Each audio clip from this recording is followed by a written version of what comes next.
세계 만민이 보고 너를 두려워하리라. 이런 제목으로 신명기 강의를 이어가겠습니다. 하나님께서는 부성적인 사랑을 이스라엘 백성들에게 충분히 나타내시면서 하나님의 모든 계명과 율례를 지켜나감으로 그 복된 관계를 이어가는 것이 가장 중요한, 가나안에 들어가는 이스라엘 백성들의 가장 중요한 사명이라는 것을 교훈하고 계셨습니다. 신약시대 이후의 구원은 우리에게 선물로 주신 예수 그리스도를 믿음으로 말미암는 것이지만, 이제 그렇게 해서 구원받은 성도에게 율법은 이제 이 세상에서 구별된 하나님의 자녀로 살아가는 어간에 우리의 죄를 언제나 깨닫게 하고 발견하게 하므로 죄를 경계하게 하고, 그래서 하나님의 기뻐하시는 뜻대로 살아서 하나님께 영광을 돌리는 길을 제시해 주는 중요한 길잡이 역할을 하고 있습니다. 그러므로 우리는 하나님께서 말씀하시는 복에 초점을 맞추기보다는 하나님이 왜 이러한 복의 약속을 주시는지, 우리에게 무엇을 궁극적으로 바라시는지에 관해서 더 우리의 마음을 모아서 이런 하나님의 말씀을, 진리를 이해할 필요가 있다라는 것을 여러분에게 거듭 강조하지 않을 수 없습니다. 하나님을 경외하고 사랑하는 자들에게 하나님께서 어떻게 그들을 도우시고 인도하시고 또 보호하시고 지키시는지를, 그 올바른 신앙과 언약의 관계 아래서 살아가는 백성들이 이 땅에서 어떤 하나님의 은총을 누리게 되는지를 성경은 계속해서 이 부분에 대해서 말씀하고 있는 것을 보여줍니다. 7절에서 14절까지는 앞에는 이스라엘 개개인에게 주시는, 개개인이 받는 복에 관해서, 복의 언약에 대해서 말씀했다면, 이제는 이스라엘 민족 전체가 받게 되는 복의 언약에 대해서 기록되어진 그런 내용입니다. 그래서 7절을 다시 보면, 여호와께서 너를 대적하기 위해서 일어나는 내 대적들을 내 앞에서 패배당하는데 내어줄 것이다. 그들이 너를 대항하기 위해 한 길로 들어올 것이다. 그러나 그들이 내 앞에서 7길로 도망할 것이다. 이렇게 기록이 되어 있습니다. 7길로 도망을 한다. 히브리인들에게 7은 완전함을 의미하는 수이죠. 그러니까 이스라엘을 대적하는 자들을 하나님이 7길로 도망하게 한다는 의미는 그들이 완전히 패배해서 모두 뿔뿔이 다 산산이 흩어지게 만들 것이다. 그런 의미가 됩니다. 실제로 이스라엘은 가나안을 정복하는 과정에서 하나님이 이렇게 이스라엘을 도우셨던 것을 경험하게 되죠. 성경은 분명히 여호와께서 그들을 내 앞에서 패하게 하시리니 이렇게 적고 있습니다. 정확한 번역은 내 대적들을 내 앞에서 패배당하는데 내어줄 것이다, 이런 뜻이란 말이죠. 그러니까 이스라엘 앞에서 그들을 치러 오는 자들을, 이스라엘의 대적들을 패배케 하시는 이가 누구냐? 성경은 정확히 그 주어를 얘기하죠. 여호와 하나님이시라는 거예요. 하나님의 계명을 지키며 하나님의 율례를 즐겨 청종하며 하나님을 경외할 때 그들을 전쟁에서 지키시고 그들을 대적하는 자들을 물리치시는 분은 하나님이시다. 성경은 아주 분명하게 계속 이 말씀을 우리에게 분명하게 전하고 있습니다. 우리 힘으로 우리 자신을 지키라고 성경은 어디에도 말씀하고 있지 않아요. 많은 군사와 무기를 만들라고 주님이 이스라엘 백성들에게 말씀하신 적이 있습니까? 시편 20편 6절에서 7절은 여호와께서 자기에게 속한 바 기름 부음 받은 자를 구원하시는 줄 이제 내가 아노니 그 오른손에 구원하는 힘으로 그 거룩한 하늘에서 저에게 응낙하시리로다. 혹은 병거 혹은 말을 의지하나 우리는 여호와 우리 하나님의 이름을 자랑하리로다. 이렇게 기록되어 있습니다. 시편 147편 10절에서 11절은 여호와는 말의 힘을 즐거워 아니하시며 사람의 다리도 기뻐 아니하시고 자기를 경외하는 자와 그 인자하심을 바라는 자들을 기뻐하시는도다. 이렇게 기록되어 있습니다.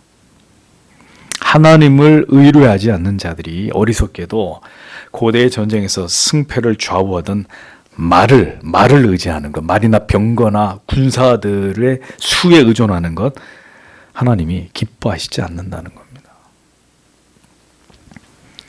사무엘상 17장 47절에 또 여호와의 구원하심이 칼과 창에 있지 아니함을 이 무리로 알게 하리라. 전쟁은 여호와께 속한 것인지 그가 너희를 우리 손에 붙이시리라. 이렇게 기록되어 있습니다.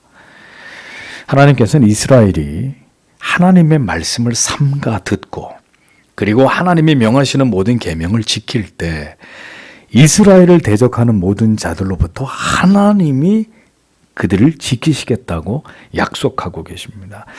전쟁에서 그러니까 이스라엘이 승리하게 되는 것은 이스라엘의 대적들이 여지없이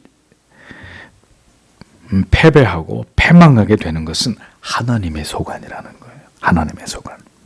내가 너희를 위해서 그들을 그렇게 패배케 하겠다. 완전히 진멸시키겠다.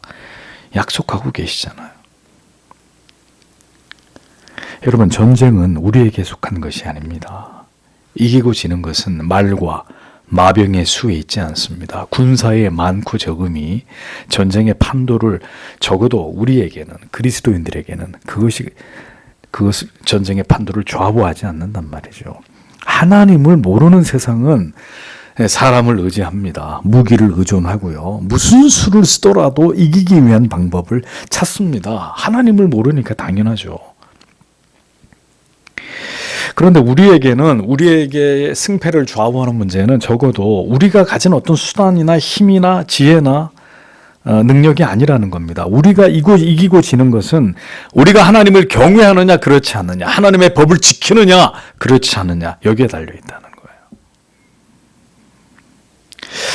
그래서 여러분들에게 누차 말씀드립니다. 우리의 학업, 우리의 사업, 우리의 직장생활, 우리의 가정, 모든 원리가 바로 여기에서 비롯된다는 거죠. 하나님을 경외하고 사랑하면 하나님이 우리의 삶의 터전을 지키십니다. 사탄 마귀가 우리를 무너뜨리려고 할 때 하나님이 능히 이들을 패퇴시키시고 우리의 모든 삶의 환경들을 하나님이 지켜주십니다. 그러나 우리가 하나님을 멀리하고 먹고 살아야 된다는 이유 때문에 하나님을 멀리하고 진리에서 벗어나고 하나님을 떠나면 어떻게 돼요? 모든 것이 무너지게 돼 있어요. 그때부터는 아무도 우리를 지키지 않기 때문에 우리가 패배당하는 것은 당연한 수순이 될 수밖에 없는 겁니다. 하나님을 경외하지 않은 자들에게는 반드시 패배와 수치와 멸망이 따를 뿐입니다. 성경이 우리에게 그걸 말씀하고 가르치고 있잖아요. 그렇기 때문에 성도는, 하나님의 사람들은 이 중요한 삶의 원리를 반드시 지키셔야 합니다. 어떤 경우가 있어도 하나님 경외하는 도를, 하나님을 예배하는 삶을 지켜나가야 하고 결코 세상과 타협하고 성경이 말씀하는 바 그 길이 아닌 다른 길로 행하는 자들이 되어서는 안 된다는 거죠. 왜? 그 길에는 반드시 패배가 기다리고 있기 때문에. 그 하나님의 말씀을 따라 구별된 삶을 살아가는 그것이 하나님을 영화롭게 하는 성도의 삶의 본분이라는 것입니다. 8절을 보십시오. 여호와께서 내 창구들과 내 손이 뻗치는 모든 것에 너에게 복을 명하실 것이다. 그리고 내 하나님 여호와께서 너에게 주시려는 그 땅에서 그가 너에게 복을 주실 것이다. 이렇게 적고 있습니다. 보십시오. 내 창고와 내 손으로 하는 모든 일에, 그리고 내게 주시는 땅에서 어떻게 해요? 복을 받는다. 하나님이 또 약속하시죠. 자, 여러분 이런 말씀을 들으시면서 잘 여러분들이 가지고 계신 사고와 비교해 보시란 말입니다. 우리가 뭘 잘못 생각하고 살아가는지. 우리는 우리의 힘으로, 우리의 노력으로 통장의 잔고와 재산을 늘리려고 합니다.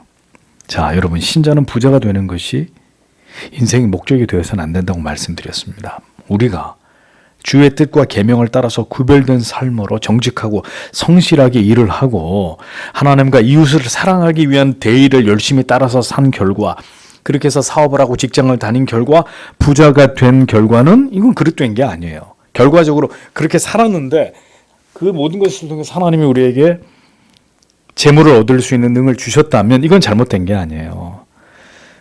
그런데 인생의 목적이 더 많은 돈을 벌기 위함이다, 성공하기 위함이다, 이건 잘못됐다는 거예요.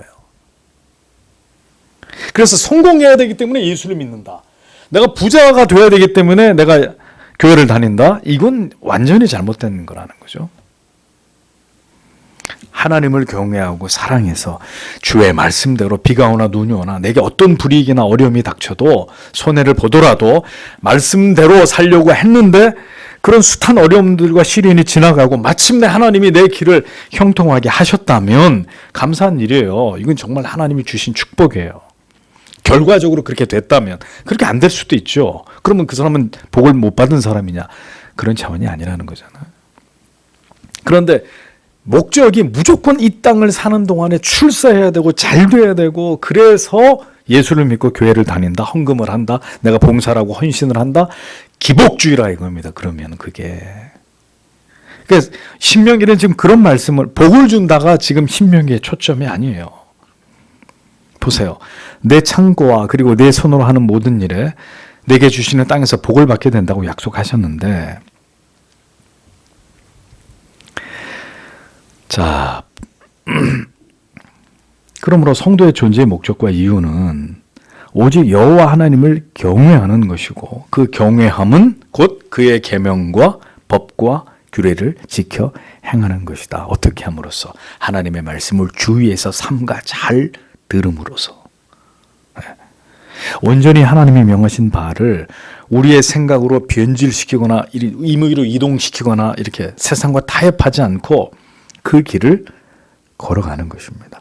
그 결과가 우리의 창고에 곡식이 가득 차게 되는 것이고 부족함이 없게 되는 것이다. 원문에는 내 손이 뻗치는 모든 것에 너에게 복을 명하실 것이다. 이렇게 돼 있어요.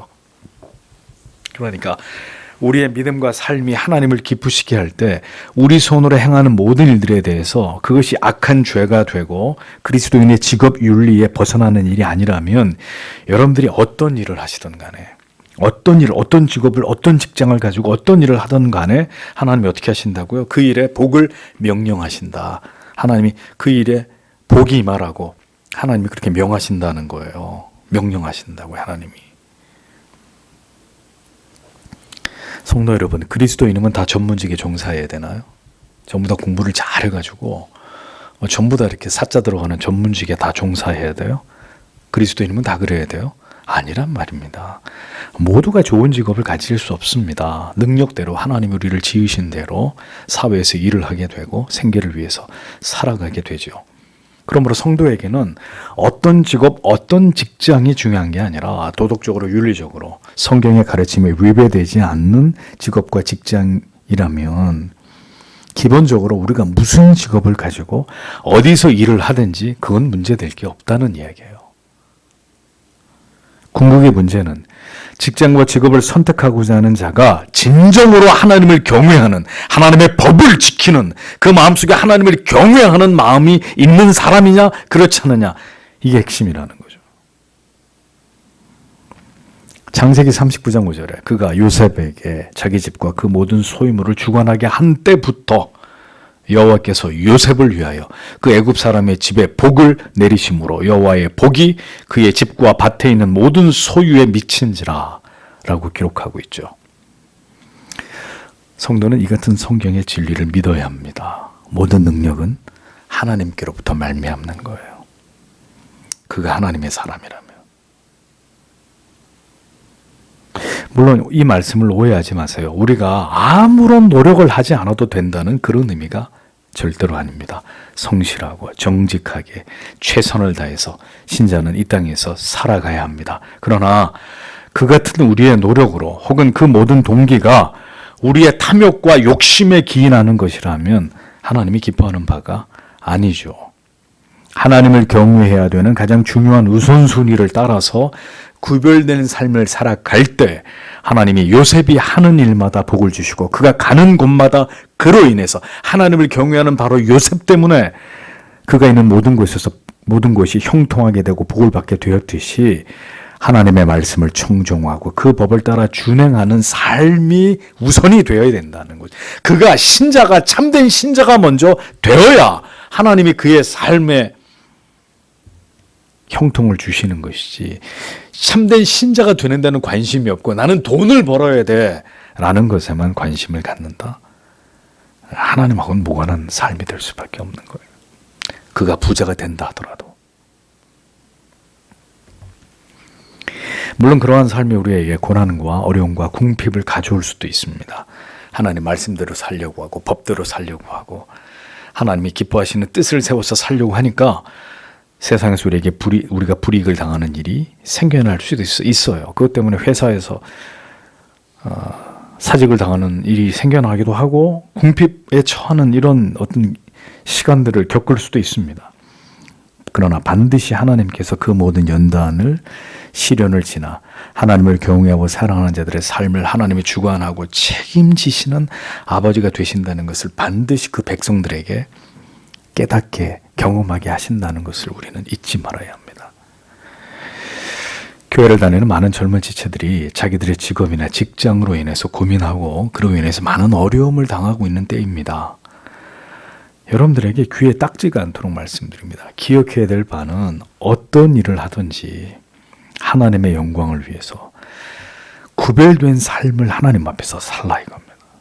하나님을 두려워하고 세상이나 사람을 두려워하지 않으면서 하나님을 두려워하면서 그 일들을 맡겨진 일들을 죽게 하듯이 열심히 성실히 정직하고 진실되게 하라 이겁니다. 하나님의 자녀됨을 굳게 지키고 최선을 다하십시오. 그러면 그가 하는 그 일에 하나님이 함께 하시고 그 하는 일들이 하나님의 도우심과 은혜 가운데 형통할 수 있다라는 것을 우리가 믿어야 한다는 거죠. 어떤 일을 해서 돈을 벌 것인가의 문제보다 더 중요한 것은 그가 진실된 하나님의 사람이며 믿음을 가지고 세상과 부딪힐 수 있을 만큼의 담대함과 용기와 하나님을 의지하는 흔들리지 않는 마음을 그가 가졌느냐. 자, 이게 문제라는 거예요. 그래서 취업을 해야 되는 지체 여러분, 하나님이 어떤 직장으로 인도하실까? 내가 뭘 할 수 있을까? 뭘 해야 되나? 그걸 고민하지 마시고 내가 오늘 하나님의 구별된 백성으로 하나님의 뜻을 따라 주의 명령과 규례와 법도를 지켜서 내가 하나님을 정직하게 신앙하고 있는가? 나를 아는 모든 사람들이 나에 대해서 저 사람은 분명한 그리스도인이요. 저 사람은 신자야. 예수쟁이야. 저 사람은 예수를 믿는 사람. 말만 신자고 우리하고 똑같은 우리보다 더 못된 그런 평가를 받는 것이 아니라 저 사람은 법이 없이도 살아갈 수 있는 참된 그리스도인이야. 좀 우리하고 뭔가가 달라. 근데 그게 비난받을 일이 아니라 참 정직하고 자기 희생적이고 진실되고 성실하고 내가 그런 사람이냐 그렇지 않느냐 이걸 놓고 기도해야 되고 그렇게 하나님의 영광을 드러낼 수 있는 참된 신자로 살아가도록 주님 나를 변화시키시고 내 지정의를 하나님이 사용해 달라고. 자, 이 기도가 먼저라는 거예요. 그래서 우리가 하나님을 경외하고 사랑하고 하나님이 기뻐하시는 구별된 삶을 살아가면 하나님이 그가 이 세상에서 살아감에 있어서 필요한 모든 것은 하나님이 그를 인도하고 책임지고 지키고 보호하고 하나님이 그를 이끌어 가신다. 하나님이 그의 모든 필요를 채워주신다. 이게 성경의 약속이에요. 그게 그리스도인이 사는 방식이에요. 근데 우린 반대로 하잖아요. 지금은 제가 바쁘고요. 피곤해가지고요. 지금은 제가 이 회사에서 지금 내가 맡은 일이 너무 많고 목사님 내가 시간 되면 성경 들고 시간 되면 안 피곤하면 기도하고 그러니까 이렇게 하면 이제 신앙이 완전히 뒤집어지는 거예요. 그런 방법으로는 절대로 그가 하는 일이 잘 될 수도 없고 지금은 잘 된다 하더라도 결국은 하나님이 그걸 다 빼앗아 가실 거고 그러니까 하나님이 원하시는 삶이 아닌 거예요. 아무리 그렇게 변명하고 핑계해도 그 목사한테는 저는 여러분들이 이해할 수 있습니다. 근데 제가 이해하는 것과 하나님이 그것을 인정하시는 것과는 별개의 문제예요. 그래서 이런 말씀을 또 하나님 말씀을 통해 드릴 수밖에 없는 겁니다.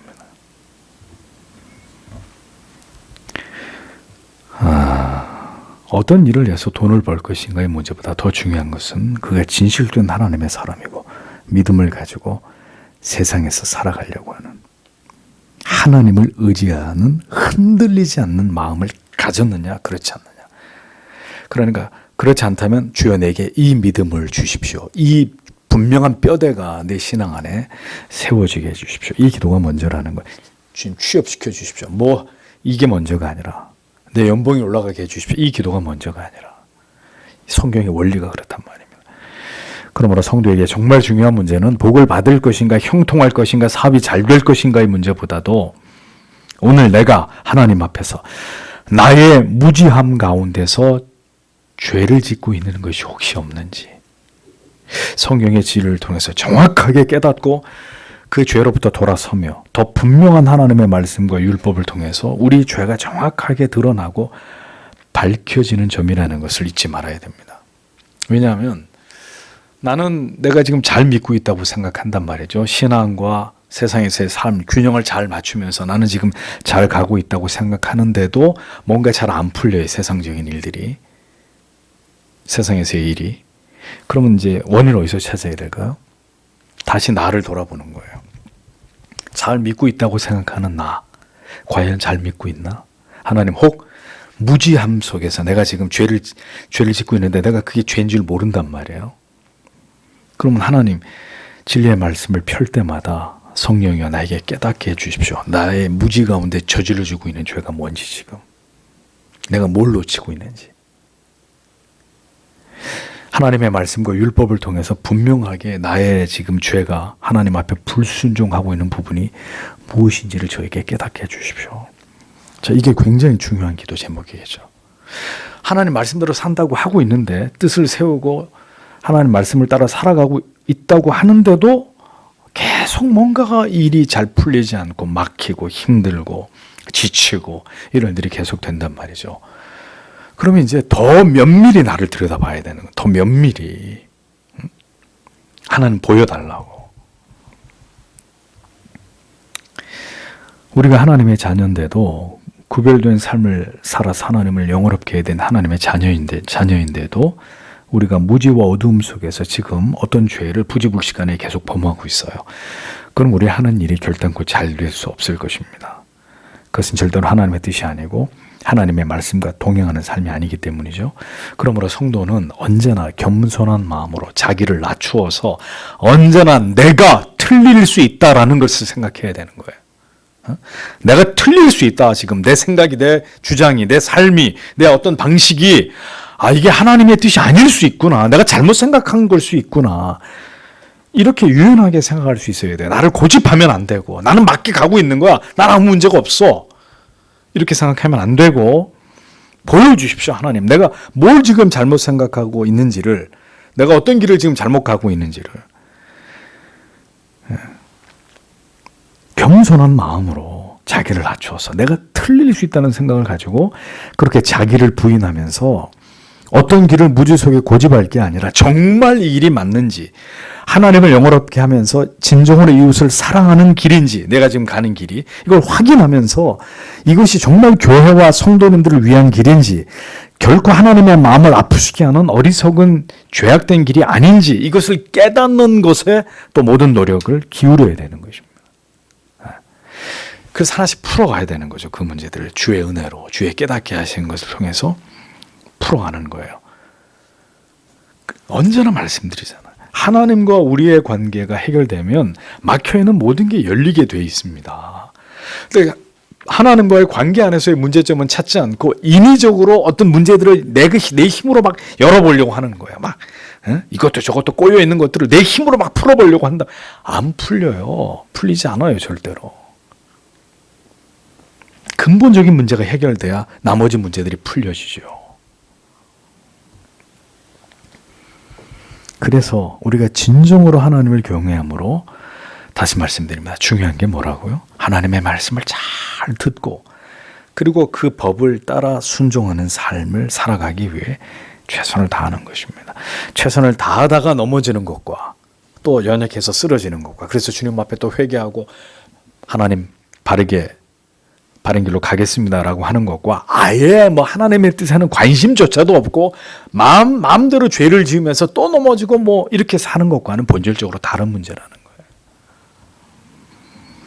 주의 뜻을 따라 살려고 하면서 넘어지는 자는 넘어져도 빨리 일어나요. 하나님이 빨리 이렇게 세우세요. 왜? 본의가 아니라는 걸 알기 때문에, 원래 그러는 자가 아니라는 걸 아시기 때문에 빨리 회복시키신다고요.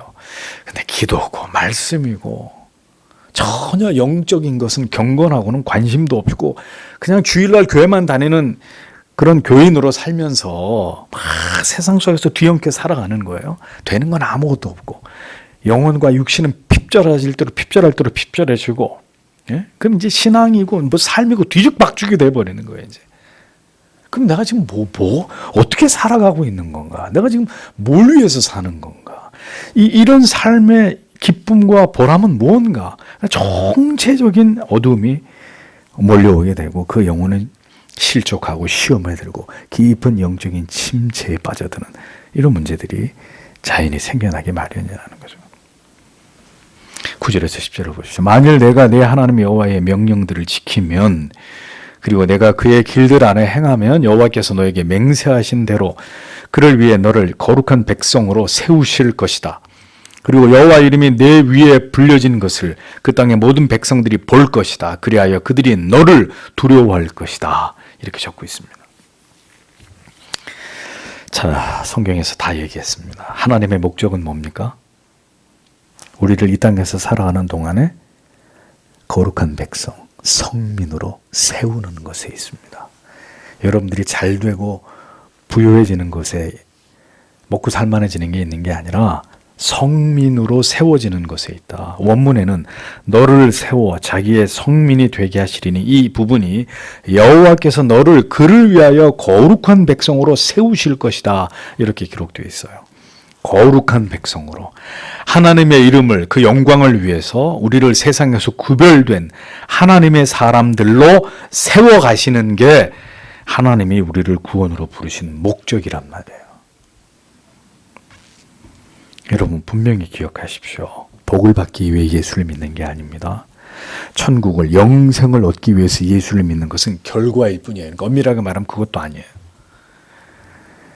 우리를 하나님의 자녀로 부르신 것은 이 죄악된 세상에서 구별된 거룩한 하나님의 백성이라는 정체성을 가지고 살아가게 하기 위함이에요. 그러니까 하나님의 초점은 우리가 날마다 더 거룩해져가는 그리스도를 닮아가는 우리의 성별됨으로 우리의 이름, 우리의 머리 위에 있는 그 하나님의 이름이 세상 사람들에게 알려지는 것. 하나님이 우리를 구원으로 부르신 목적은 여기 있는 것이라는 겁니다. 그게 구체적으로 뭐냐? 하나님의 명령을 지키면서 그 길로 행하는 것이다. 성도 여러분, 우리는 분명히 이신칭의 은혜를 믿습니다. 그러므로 우리는 당연히 반율법주의를 배격합니다. 행함이 없는 믿음을 우리는 믿음으로 인정하지 않습니다. 우리는 분명히 이신칭의를 믿어요. 행함으로 우리는 행위 구원자가 아니에요. 우리는 알미니안들이 아니잖아요. 그럼에도 불구하고 그런 은혜를 받았다면 우리는 이제 힘써 율법의 가르침, 율법이 우리에게 제시하는 그 길을 따라서 하나님을 영화롭게, 하나님을 기쁘시게 하는 삶을 살아야 된단 말이죠. 우리는 분명히 믿음으로 구원을 받았습니다. 그러나 그 같은 구원의 은총을 입은 하나님의 백성들은 이제 하나님의 규례, 율례, 법도를 지키면서 마땅히 이 땅에서 구별된 삶을 살아서 사람들이 그들을 성민이라고, 하나님의 거룩한 백성들이라고 이렇게 그들을 칭함으로 우리의 하나님의 이름이 영광을 받으시는 이 삶을, 그리스도인은 정확히 그 삶을 지향하면서 그 삶의 지향점을 가지고 자기 인생을 살아가야 되는 사람들이라는 거죠. 그래서 성도는 거룩하고 경건한 삶을 살아야 돼요. 그리스도 안 믿는 사람들이 우리를 볼 때 거룩한 사람들, 즉 우리와는 구별된 사람들, 우리와 구별된 말을, 구별된 생각을, 구별된 삶을, 구별된 인생의 목적을 가지고 살아가는 사람들, 뭔가 우리와는 달라도 분명히 다른 사람들, 범접할 수 없는,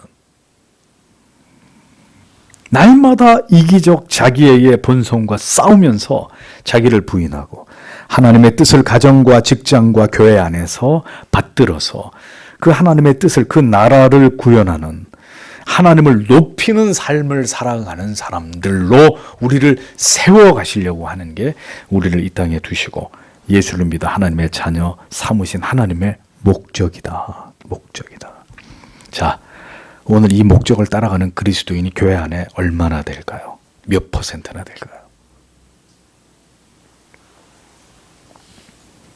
그러니 잘못 믿고 있는 것이다.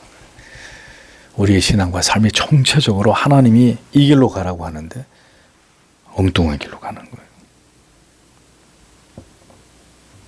그러니까 이것부터가 바로 정확하게 우리 안에서 정확하게 이 방향이 잡히지 않으면 계속 우리의 신앙의 길은 하나님이 우리에게 말씀하시는 길에서 점점 벗어나게 되어 있는 것입니다. 물론 하나님이 깨닫게 하죠. 결국은 쳐서 깨닫게 하고 이 모든 진리를 깨닫게 해서 돌아오게 하죠. 근데 그 모든 시간들이 고통인 거예요. 우리가 무지할 때 이런 진리를 깨닫지 못하고 그냥 우리 멋대로 교회를 안 다니는 건 아니지만 교회는 그냥 형식적으로 다니는 거고 내 삶은 우리가 알아서 우리 생각과 우리의 주관대로 그렇게 살다가는 보인다고요. 그 인생이 어떤 길로 가게 될지가 훤히 보인단 말이에요.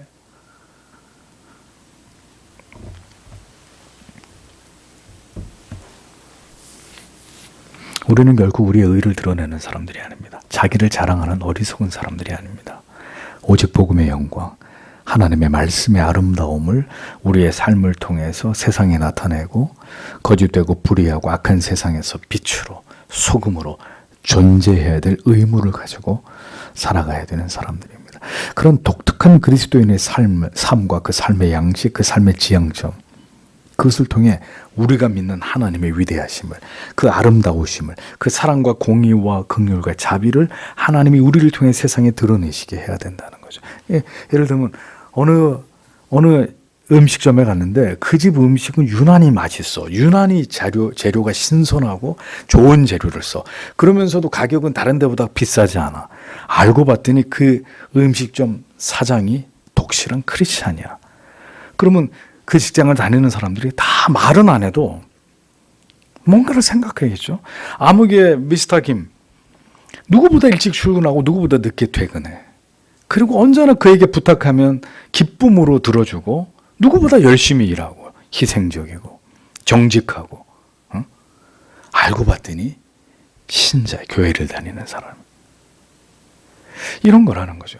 이런 거. 다 담배를 피우고 술을 먹고 중고등학생들, 대학생들이 나이트클럽을 가고 전혀 그런 것과는 모르면서 그런데 늘 온유하고 늘 사람들을 사랑하고 그들의 어려움을 도와주려고 하고, 그 죄는 뭐야 도대체? 저 정체는 알고 봤더니 크리스찬.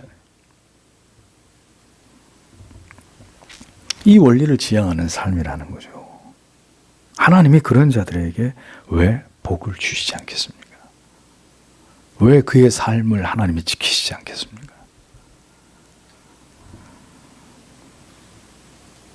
내가 아니라 하나님과 복음, 하나님의 사랑이 드러나는 도구가 되게 해야 된다. 그게 우리가 존재하는 방식이고 우리가 살아가는 삶의 내용이어야 한다. 성도 여러분, 우리는 그 길을 걸어가는 자들입니다. 하나님을 알지 못하는 자들이 결코 가지 않는 그 길을, 그 명령을 따라서 그 길을 오늘도 꾸역꾸역 기쁘고 자원하는 마음으로 즐거움으로 걸어가는 사람들. 성도의 정체성과 사명은 바로 여기에 있는 것입니다. 세상에 가라고 강요하는 길을 신자가 가는 게 아니라 하나님이 우리에게 명하신 그 길, 그 좁은 길로 행하는 자들이 하나님의 사람들이에요. 세상에 가라고 발로 차고 윽박지르고 소리 지른다고 알아서 갈게, 그거는 교회가 신자가 해야 될 일이 아닌 거고, 구별된 거룩한 백성으로 세워져 가는 것이 우리 인생의 모든 여정이 되어야 합니다. 이를 위해서 우리는 많은 연단과 시험을 통과해야 되고, 왜냐하면 하루아침에 그런 전사가 될 수 없거든요. 저나 여러분이 하루아침에 그렇게 믿음이 출중해서 세상과 부딪히면서 세상을 물리치고 믿음을 지켜낼 수 있는, 하루아침에 용사가 만들어지는 게 아니잖아요. 그렇듯이 하나님의 뜻이 거기 있기 때문에 구별된 거룩한 삶을 살아가는, 세상이 두려워하는 성민으로 세우는 게 하나님의 목적이기 때문에 이 세상을 지나가는 동안 하나님이 우리를 물질로, 건강으로, 사람으로, 어떤 문제로든 하나님이 우리를 연단하고 시험하시는 거예요. 그럼 그걸 믿음으로 통과해내면서 우리가 무쇠처럼 단단해져 가는 거죠. 하나님의 붙드시는 은혜 속에서 이제는 점점 세상이 어떻게 할 수 없는, 세상이 감당치 못할 자들로 세워져 가는 것입니다. 여러분들에게 다시 말씀드립니다. 그래서 얼마나 오래 예수를 믿었느냐, 교회를 도대체 얼마나 오래 다녔느냐, 이게 중요한 문제가 아니라고요. 그의 명령을 따라 오늘도 우리가 결연히 그 길로, 주가 명하신 그 길로 구별된 성도의 삶을 살아가기 위해서 오늘도 내가 힘을 다해서 그 명령을 따라 살아가는 삶을 지금 이 세상을 관통하면서 내가 그 길로 가고 있느냐 그렇지 않느냐, 이게 중요할 따름이라는 거죠. 그렇게 구별된 하나님의 백성들이 되어짐으로 인해서 이제 우리는 이 세상에서 불리워지게 됩니다. 누구로요? 하나님의 사람이라는 칭호로, 성도라는 영광스러운 칭호로 우리의 정체성이 세상에서 그렇게 자리매김되는 거예요. 신자, 저들은 신자야. 예수 믿는 사람들이에요. 하나님의 이름이 불리워지는 사람들, 그들 위에 언제나 하나님의 이름이 따라다니는 사람들, 예수쟁이, 예수 믿는. 근데 좋은 말은 아니에요. 언제든지 교회, 우리 그리스도인들의 이름이 세상에서 이렇게 명예롭게 불려진 적은 없잖아요. 예수쟁이들, 퓨리탄, 또 투덜거리는, 항상 투덜거리는 게 아니라 항상 까다로운 사람들, 원칙주의자들, 이게 비아냥거리는 말들이란 말이죠. 비아냥거릴 수는 있어도 우리를 함부로 할 수 없는, 두려워하는. 그래, 여러분, 순교자들이 많이 일어나는 시대에 여러분 놀랍게도 많이 순교당하는 것만이 아니라 그 순교당하는 현장을 통해서 많은 영혼들이 주님께로 돌아온다는 거 아십니까? 그들이 죽는 게 그 무의미하게 죽는 게 아니에요. 예수 그리스도를 주라 고백하고 인정하면서 자기의 생명을 초기와 같이 버리고 죽어가는 그 숭고한 죽음을 보면서 사람들이 그 죽음조차도 두려워하지 않으면서 신앙의 고백을 지키는 그들을 보면서 그들이 믿는 하나님이 누구냐? 하나님이 어떤 분이길래 자기 생명까지도 아까워하지 않고 그가 믿는 하나님을 위해서 저들은 자기 생명을 버리는 것인가? 사람들이 경악을 하는 거죠. 그런 죽음을 보면서. 그리고 그들 가운데 예수께로 돌아오는 사람들을 하나님이 만들어 가시는 거예요. 그들의 죽음이 그렇게 의로운 하늘의 밀 아래 땅에 떨어짐이 30배, 60배, 100배의 결실을 맺게 그 순교자들의 죽음을 하나님이 그렇게 쓰시는 거란 말이죠. 두려워하는 거죠. 세상 사람들이. 아이 잘 죽었다. 그게 아니라 두려워하는 거예요. 그런 그리스도인의 삶을 보면서 그 삶의 거룩한 포기를 보면서 뭘까? 도대체 뭘까? 저들에게 뭐가 있길래 우리가 감히 상상할 수도 없는 저런 삶을, 저런 선택을 저들은 할 수 있는 것일까? 두려워하는 거예요. 우리가 진정으로 믿음의 길을 걸어갈 때 여러분, 세상은 우리를 두려워하게 되어 있습니다. 그런데 지금 보세요. 세상이 교회를 신자를 두려워해요. 비웃고 조롱하고 있잖아요. 왜 이렇게 됐냔 말입니다. 우리가. 하나님이 지키고 보호하시는 자들, 저들이 믿는 신이 저들을 지키는, 누구도 해하거나 멸할 수 없는, 어떤 핍박과 박해를 가해도 절대로 그 믿음을 버리지 않는 무서운 사람들, 총과 칼로도 어떻게 할 수 없는 세상의 권력을 가진 자들조차 혀를 내두르는, 두려워 떠는 메리 여왕이 그런 얘기를 했잖아요. 나는 수만 명의 군인들보다 존 낙스의 혀가 나는 무섭다. 존 낙스가 난 두렵다.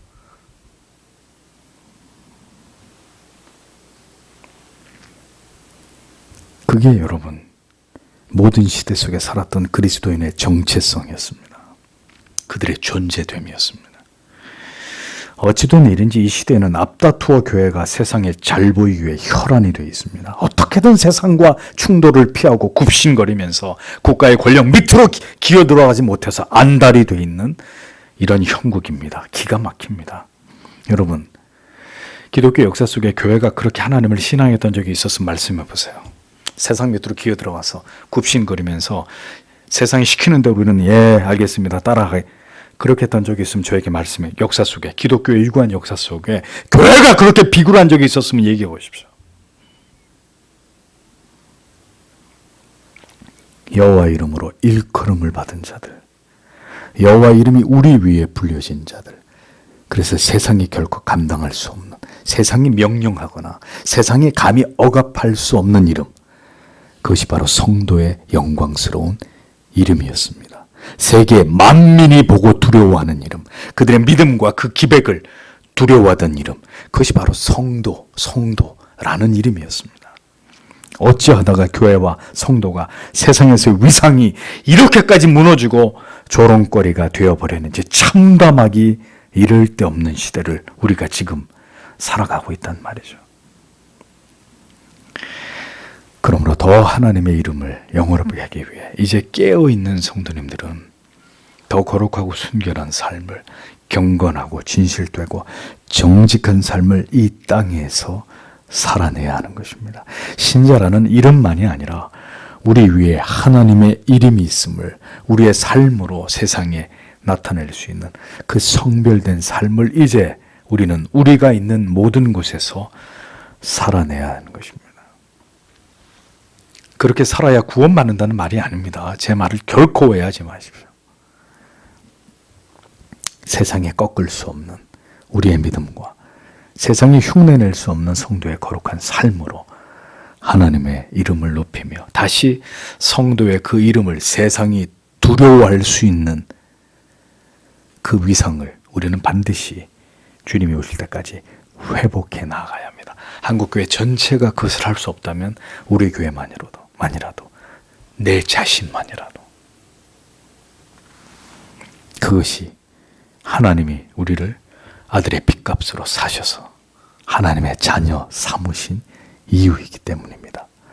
가나안에 들어가는 이스라엘 백성들에게 왜 하나님께서 이러한 명령을 주셨는지 오늘을 살아가는 우리들이 다시 한번 깊이 이 진리를 우리의 마음에 새기고 신자의 삶을, 그 영광스러운 이름의 삶을 하나님 앞에서 그리고 세상에서 감당해내는 우리가 되기를 오늘도 주님 앞에 기도해야 될 것입니다. 하나님은 오늘도 그런 자들을 눈동자처럼 지키시고 그들의 삶을 보호하시고 그들의 필요를 채우시는 아버지가 되신다. 잊지 않으시는 여러분들이 되시길 바랍니다. 기도하겠습니다.